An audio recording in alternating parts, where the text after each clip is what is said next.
E agora vamos às estratégias do candidato pelo PT, Lula. O petista fez um paralelo entre ele e Bolsonaro. Ele disse, de um lado, país das armas e do atentado. Segundo ele, com Bolsonaro, do outro, país da fraternidade e paz, no caso com Lula.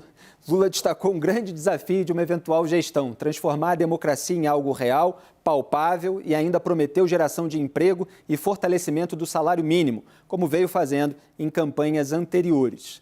Yuri Pita, o que você acha desse discurso do Lula?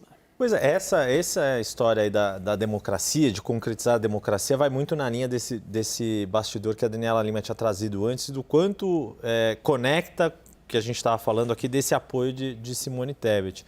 Agora, parece que já dá também algumas pistas de como vai ser que tipo de ataque que pode vir contra Bolsonaro, né?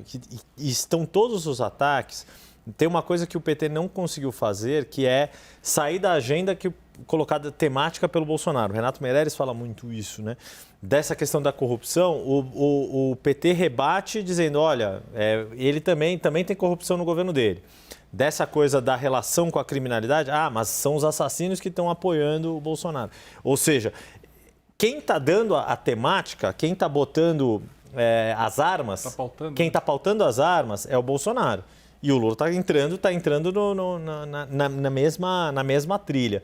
Me parece que esse programa já dá um pouco dessa embocadura que pode chegar no debate. Se entrar para atacar desse lado, eu tenho como responder com essa mesma Maurício, tem duas posições assim que são mais fixas na campanha do Lula. O discurso para a população de baixa renda, que ele já tem há muito tempo, foram 4 governos do PT, com Bolsa Família, e esse discurso de defesa da democracia contra essa atribuição que é feita do autoritarismo bolsonarista, etc., a formação da Frente Ampla Democrática. Que mais que ele consegue puxar aí? Essas duas frentes são suficientes? Sabe o que mais me surpreende na campanha do PT nesse segundo turno? Que a variável principal dessa eleição é a abstenção. E a gente tem abstenção justamente em segmentos e zonas eleitorais de mais baixa renda. A abstenção, quando eu começo a estudar a abstenção, ela tem alguns fatores que são, por exemplo, a dificuldade de locomoção, que é um dos problemas para esse pessoal ir votar. A questão do analfabetismo, ou analfabetismo funcional, que as pessoas têm vergonha de votar. Me surpreende que o PT não está agressivamente fazendo uma campanha de fazer que as pessoas saiam de casa, porque isso pode ser crítico para o resultado. Isso, inclusive, foi crítico para o Biden. Teve uma campanha para se registrar para votar e para sair para votar, que foi fundamental para a vitória dele. Então, eu estou até agora esperando o momento que vai comunicar de maneira... Quais instrumentos que o PT poderia ter? Porque no discurso já tem um pouco, na retórica o Lula já tem falado, na entrevista para o Ratinho, por exemplo, ele falou, é importante que as pessoas vão votar. Isso o tempo inteiro. Eles fizeram um pouco isso no final do primeiro turno, né? Exato. Tinham atores, atrizes pedindo para ir votar, não só a questão do voto útil, mas também pedindo para ir votar.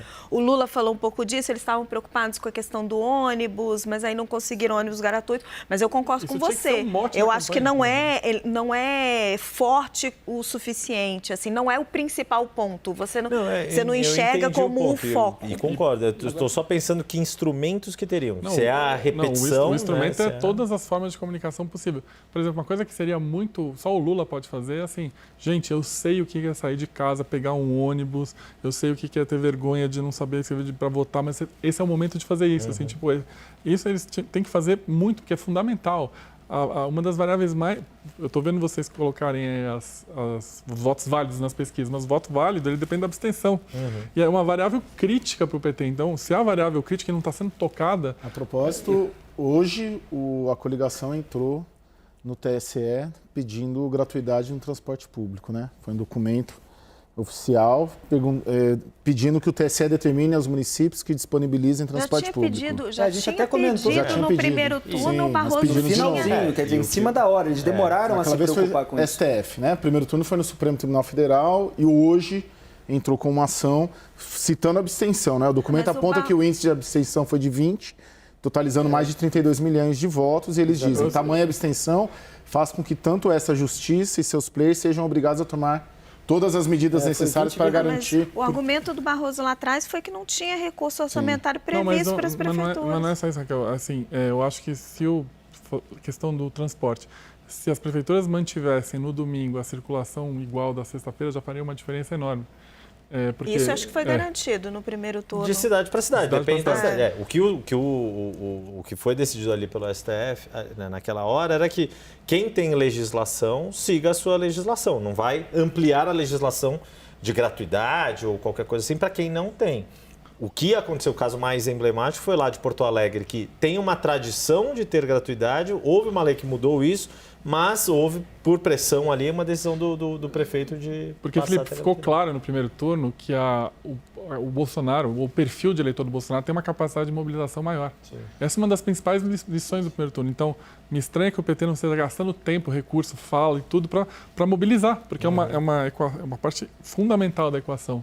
Foi a maior taxa de abstenção desde 1998, né? Foi 20,89%. O Flávio Dino, ele tem defendido essa tese. Me lembro agora me veio uma memória, de novo, uma informação que a Dani trouxe no 360, que era nessa linha, do Flávio Dino também apostando que tinha que trabalhar com isso, com essa... Então, mas será que eles não estão se debatendo com isso? Porque no primeiro turno eles bateram muito nisso, teve toda a questão do voto útil E a questão do timing também de você fazer essas coisas.